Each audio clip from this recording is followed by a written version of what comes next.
Hello, I'm Nico Fitz. We're doing Jimmy Rosenberg, Limehouse Blues. Let's have a look.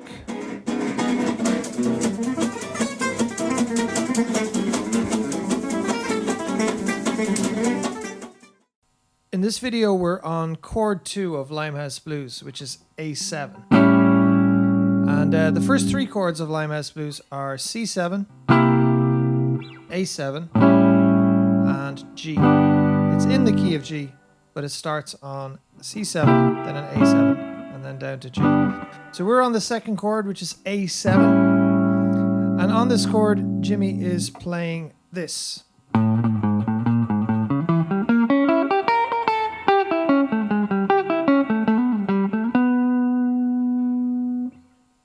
Jimmy is playing something very common in gypsy jazz, which is to play a diminished arpeggio over a dominant chord, in this case A7.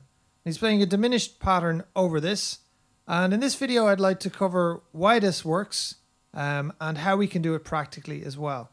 So first of all, we're going to look at what is a diminished arpeggio, why does it work over a dominant chord, and how can we use it practically as well in our own playing. So let's have a closer look at the notes.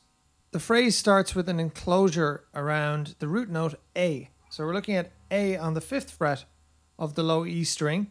An enclosure is when you play around that note. So we go up to the 6th fret and down to the 4th fret and back to A again. So like this. So that comes in on the first beat of the bar. So 1, 2, 3, 4. And then from there we go to the 3rd of A, which is C sharp. So we go up to the 4th fret on the A string and we play a diminished arpeggio.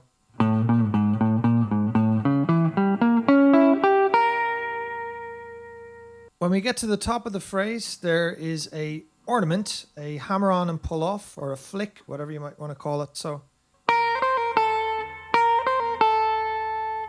and then we go down a dominant 7 pattern here, which we saw in the previous video. It's exactly the same as phrase 1 of Limehouse Blues, the Jimmy Rosenberg solo, which you can see in the previous video in the series.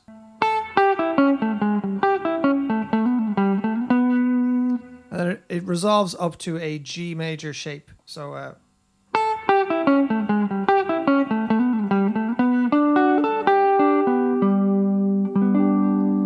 resolving to G.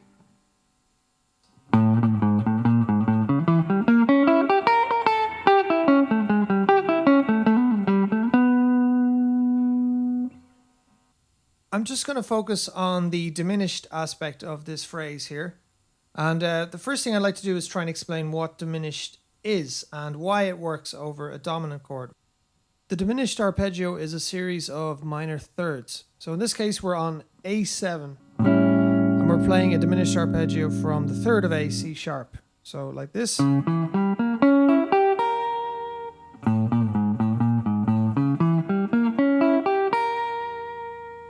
So basically the diminished run is minor third, minor third, minor third, minor third.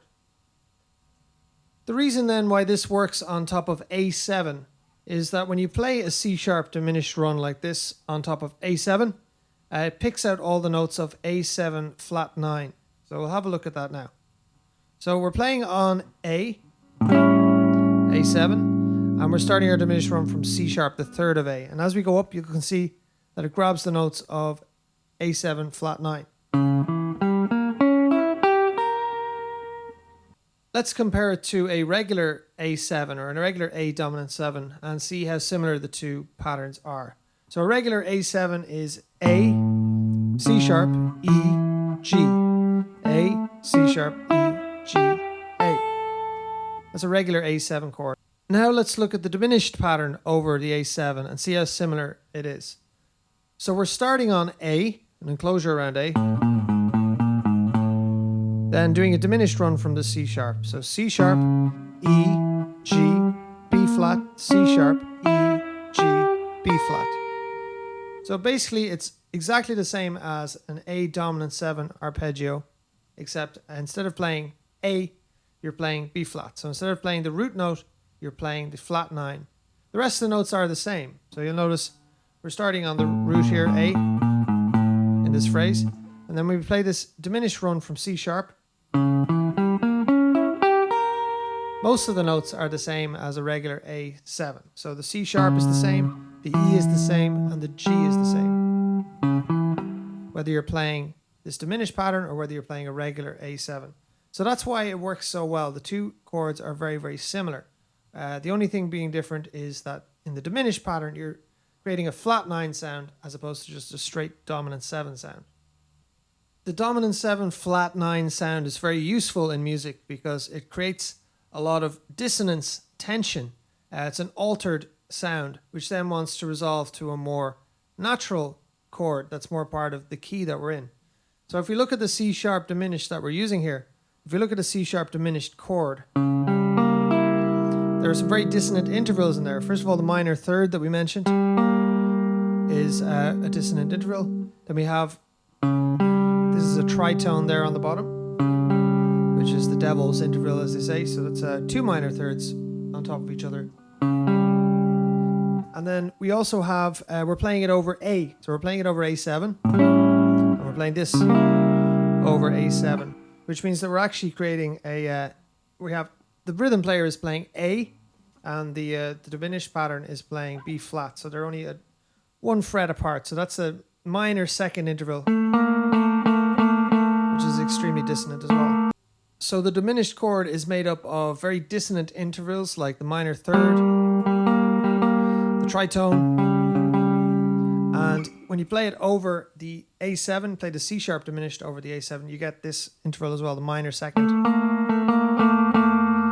So these are all very dissonant sounds, and they want to resolve to something that is more stable, that is more consonant, that is more part of the key that you're in. Hopefully that explains what a diminished is and why it works over a dominant chord. The next thing to do then is to try and make it practical and apply it to our own playing.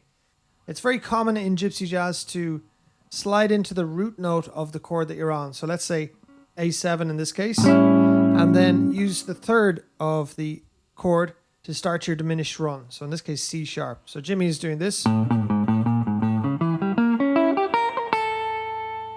So he's emphasizing the root note and then going up the diminished pattern from the third of A, the C sharp. So this is very common, and I've written out a bunch of examples, 5 examples of this kind of thing from other players as well on my Patreon page. If you want to go there, you can sign up and download the tab there. Today we're going to focus on this Jimmy Rosenberg example and see if we can apply it to other tunes. But just some other examples, for example, from Angelo DeBar on a D7. The third of D7 is F sharp, and he plays this.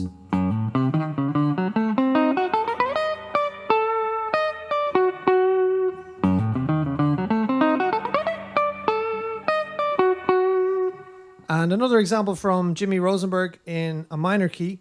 So he's going on, it don't mean a thing if it ain't got that swing. He's going from D7 to G minor. So he's playing this.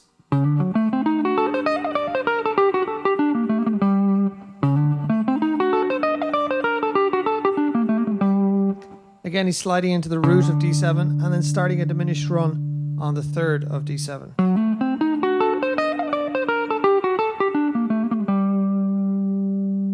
You'll find those examples in the special tab on my Patreon. But for now, we're just going to look at the phrase of the day. So this is Jimmy Rosenberg's phrase. And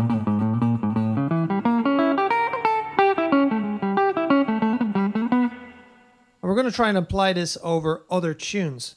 Because it's a long stretch in Limehouse Blues of 4 bars of a dominant chord, I'm going to use Georgia Brown, Sweet Georgia Brown, to practice this phrase. Because there are a lot of long stretches of 4 bars of a dominant chord to practice over. So let's have a look at playing this phrase on the chords of Sweet Georgia Brown.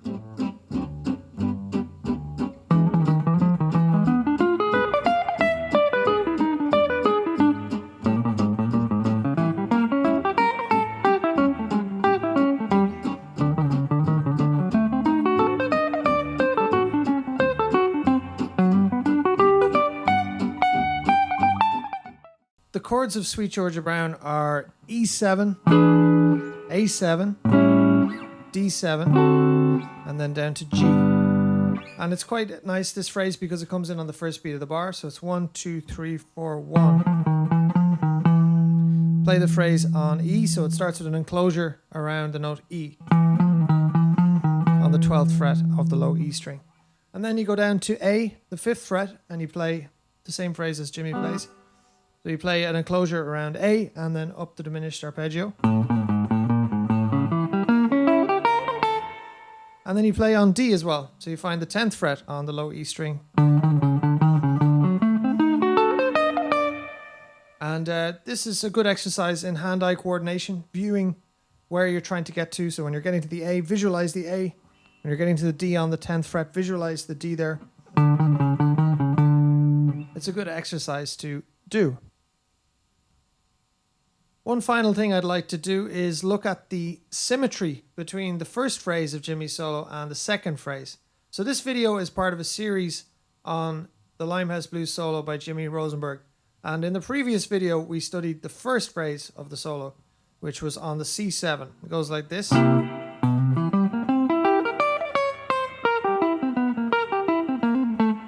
And then today we did the second phrase on the A7.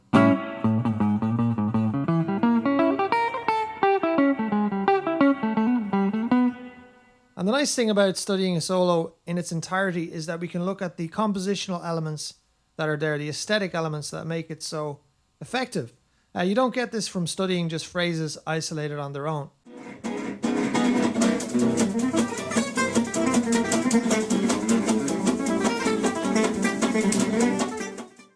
So you can see they come in at different beats of the bar. They ascend slightly differently. One has a 9 sound, the other has a flat 9 sound, a diminished sound. But they both have an ornament when they get to the top of the phrase. So a flick, a hammer on, and a pull off. And then they come down the exact same way with the exact same notes of a dominant 7 pattern. So you can see the compositional element here. If we study these phrases in isolation, we won't see that they're actually made as a pair. The symmetry of the two phrases is nice. It's not a perfect symmetry, which is an even more aesthetic thing when you have an asymmetrical symmetry. So your brain reads them as the same phrase, a very similar phrase, similar rhythm, similar structure, but they're quite different in subtle ways as well. And this is a very pleasant compositional element. So we can see this if we study the entire solo by Jimmy Rosenberg, we see all of this intelligence going in there, whereas if you study individual phrases, you don't always get that insight, and this is something I want to bring forward in these videos. It's also something that Stockolo Rosenberg, Jimmy's uncle, has mentioned in interview, that it's very important to learn solos in their entirety to see the compositional element of it. And if you want to download the entire solo, I have it on my Patreon and at the links below, or you can get the free video on YouTube here with the link below there as well, with the tab on screen for the entire solo. So I recommend learning entire solos to get these extra insights as to how to make a good solo. That's all from me today, and in the next episode we'll be looking at the next phrase of Jimmy's solo, which will teach us a lot about theory and what chords we can play on top of other chords. So until then, see you later.